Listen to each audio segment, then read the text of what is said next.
Barnes and Leslie Crash Clark around here gathering your traffic, and I have it. I'm ready to go. Ready to go. The football present for Crash. I've been teasing for a few days. His big game, of course, is Monday night against Jimmy Barron's team, Indiana. What the rivalry? And the present will finally be revealed. He'll be able to actually use it. It's football themed. Right when I give it to him. Coming up just after 9. Right now, Celebrity Sleaze with Leslie Fram.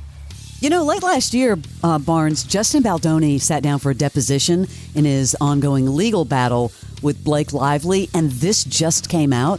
Apparently, Blake calls her home office Buckingham Palace since so many celebrities visit. Yes, that's what he said in the deposition. What do you think about that? That's pretty funny. My funny. home is Buckingham Palace. I'd love to hear the off-track stuff we haven't even heard yet, because he's put a lot of stuff out that you're like, oh, really? It's painting her in a bad light, big time. Pamela Anderson, we talked about this in the last Sleaze, how she got a little yucky feeling sitting next to Seth Rogen, of course, at the Golden Globes, because he did that Tommy and Pam thing on Hulu.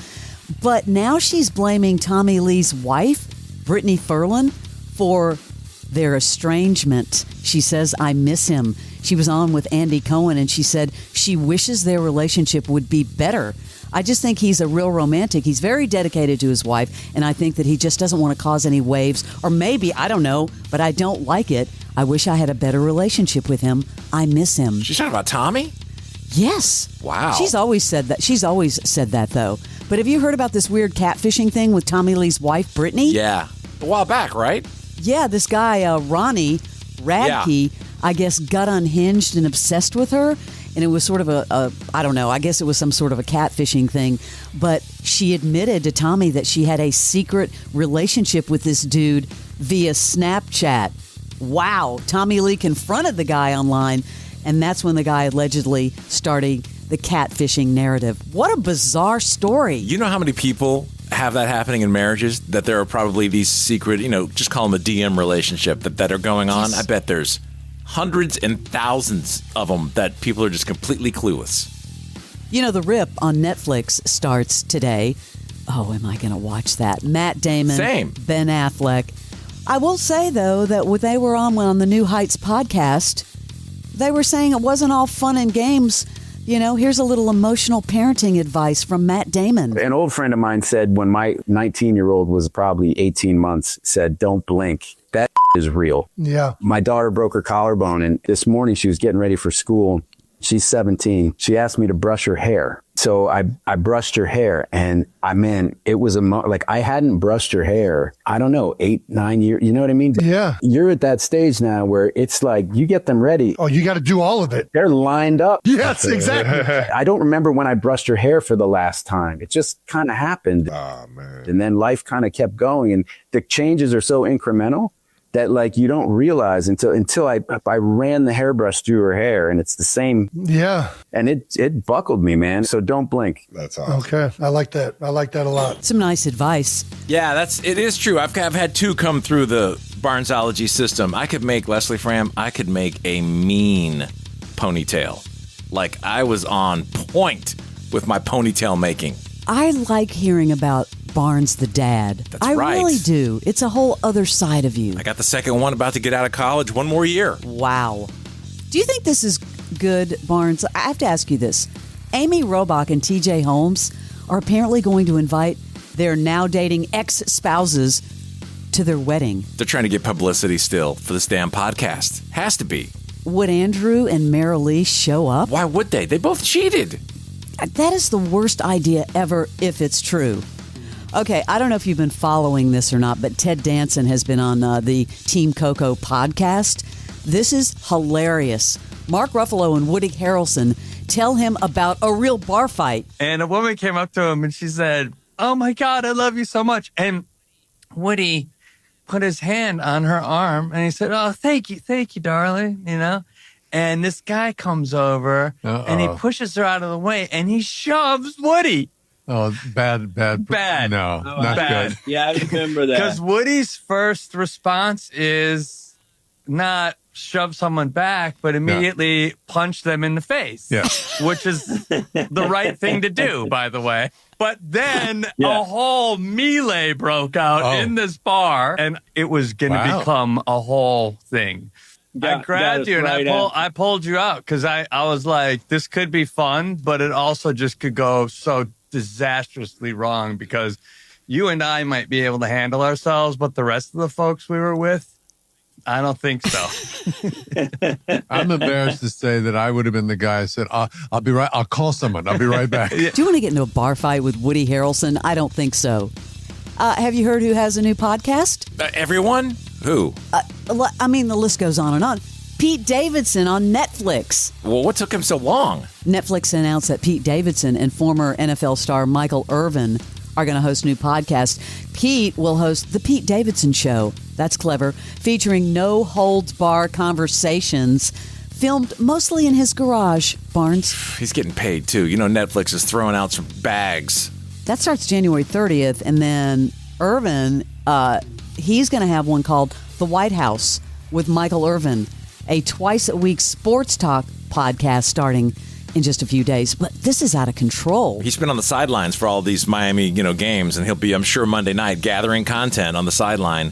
And, in a few minutes, there might be some other things there may be some things happening at the game that aren't expected. There's a tease for the gift I have for Crash in a few minutes.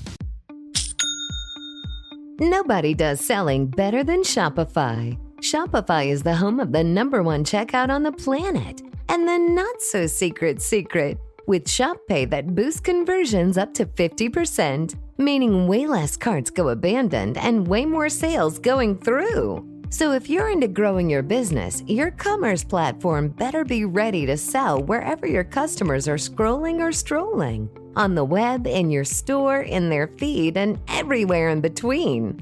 Businesses that sell more, sell on Shopify. Upgrade your business and get the same checkout that Skims uses. Sign up for your $1 per month trial period for 3 months at shopify.com/Westwood1, all lowercase. Go to shopify.com/Westwood1 to upgrade your selling today. Shopify.com/Westwood1. American Skyjacker tells the story of D.B. Cooper copycat Martin McNally, who hijacked a plane and jumped out with $500,000. But that's just the start of this epic true crime saga. Now, American Skyjacker is an action-packed documentary available on all major platforms. Go to americanskyjacker.com to subscribe to the podcast and watch the film, and look out for a new bonus episode of the podcast coming soon. American Skyjacker. Follow and listen on your favorite platform. You're a fan of Andre Agassi, right? Yes. Have you seen new docuseries announced by Apple TV? No. The show will follow the 55-year-old's life and career, exploring his 2-decade career as a champion U.S. Tennis player, of course, before he retired in 2006. Do you remember the announcement comes like 16 years after the publication of his memoir, an autobiography, where he said he actually hated the sport of tennis? No, absolutely. He retired, but now he's full throttle, like one of the best pickleball players that there is. I remember you telling us that, but yeah, look out for that, an Apple TV docuseries. The book was good, solid. A lot of little nuggets came out of that one. You know that phrase about I'm not a doctor, but I play one on TV? Yeah. Well, this is like real life for Noah Wiley, and he did a little spoof about being a doctor on Jimmy Kimmel Live. The Pit right now is killing it. I mentioned before I tried to start watching it. I thought it was cheesy. I thought it was just so over the top. My problem with it, it's just too frenetic. Like Right. I tried like 2 episodes and I was like, this is too much. I apparently need to try it again because everyone is loving it. I know. Hi, I'm Noah Wiley. I played Dr. Michael Robbie Rabinovich on The Pit. I also played Dr. John Carter on ER, but I am not a real doctor. Just like most of you are not real doctors.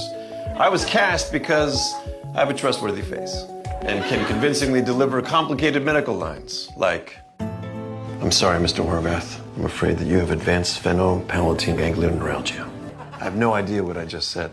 But that doesn't matter, because when it comes to medicine, I do my own research, and I go with my gut. The flu vaccine will take 4 inches off your penis, or vagina, and if you take probiotics and antibiotics at the same time, you will achieve the perfect level of biotics. Flintstone's vitamins. will make you hard as a rock, especially the bends. I'm Noah Wiley. Don't do anything until I say it's okay. This has been a message from the CDC. I'm glad he's having fun with it. I thought so too. Hey, Jack Osborne is teasing something. He says a quote-unquote phenomenal actor has been selected to play Ozzy in a biopic. We are in full steam in like the next phase of development with his movie. Okay. So that's the biopic. That's yes. That's an acted movie that Sony Studios, we've been developing with Sony Studios for like 6 years already. What did your dad think when he was alive about that? I mean, I know he said he wanted Denzel Washington to play. Sadly, it's not Denzel. It's not Denzel? No. Listen, we have our decided pick, and we're still kind of, I can't say anything, but it's a phenomenal actor. I would like to see Denzel as Ozzy, though. Okay, now I need to go on Reddit and see the speculation of who's going to play Ozzy. Seriously. A lot of actors have been talking about scammers online. The latest, though, is Reese Witherspoon warning fans about scammers posing as her on social media. There are multiple people on TikTok and Instagram impersonating me. And they go into people's DMs and they try to build a relationship. They try to extract personal information, plan meetup times.